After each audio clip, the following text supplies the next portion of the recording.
Good evening. I am Dr. Patty Pfieffer, Interim President of Wayne Community College, and I'm here to read the story, The Soldier's Night Before Christmas.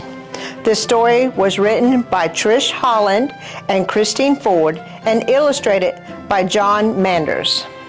I am reading this book because I was a soldier many years ago when I was young, and I was far away from home at times during Christmas.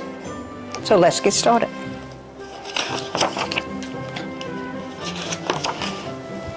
'Twas the night before Christmas, and all through the base, only sentries were stirring, they guarded the place.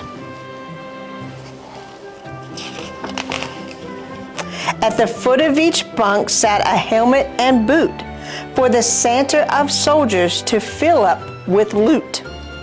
The soldiers were sleeping and snoring away, as they dreamed of back home on good Christmas Day.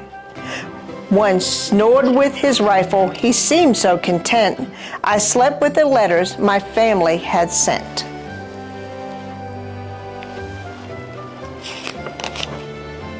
When outside the tent there rose such a clatter, I sprang from my rack to see what was the matter.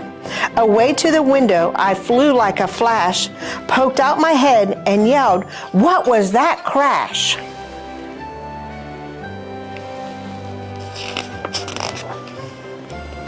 When what to my thrill and relief should appear, but one of our Blackhawks to give the all clear.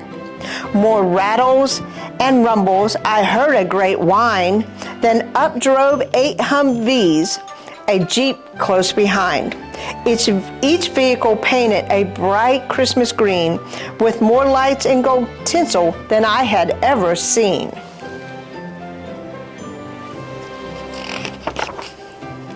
The convoy commander leaped down and he paused.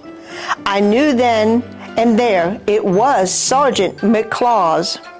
More rapid than rockets his drivers they came, when he whistled and shouted and called them by name.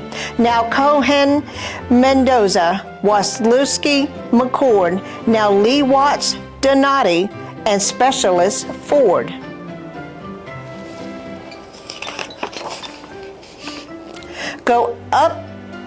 Go fill up my sea bags with gifts large and small. Now dash away, dash away, dash away all. In the blink of an eye, to the trucks the troops darted. The engines did flutter, they sputtered, then started. The armored moved out, it was duty or bust. McClaws disappeared in all of the dust.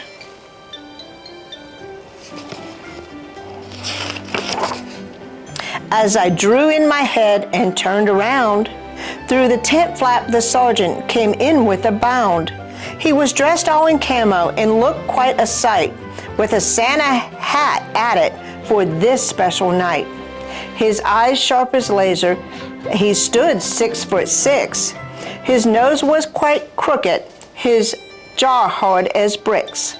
A stub of a cigar he held clenched in his teeth, and the smoke it circled his head like a wreath.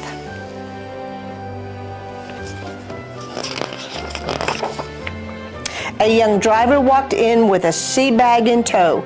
McClaws took the bag, told the driver to go. Then the sergeant went to work, and his mission today? Bring Christmas from home to the troops far away.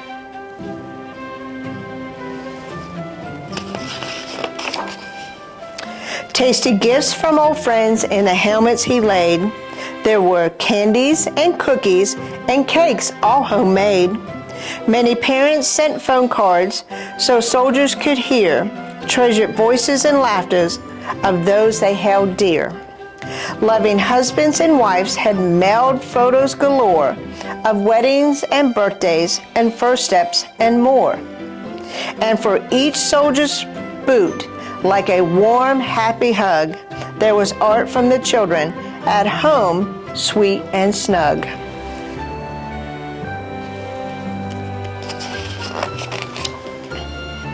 As he finished the job, did I see a twinkle? Was that a small smile or just a wrinkle? To the top of his brow he raised up his hand and gave a salute that made me feel grand.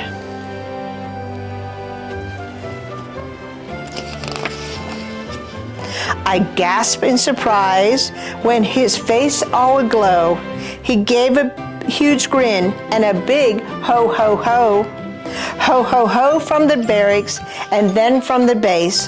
Ho ho ho as the convoy sped up into space. As the camp radar lost him, I heard this faint call. Happy Christmas, brave soldiers. May peace come to all. That's the end.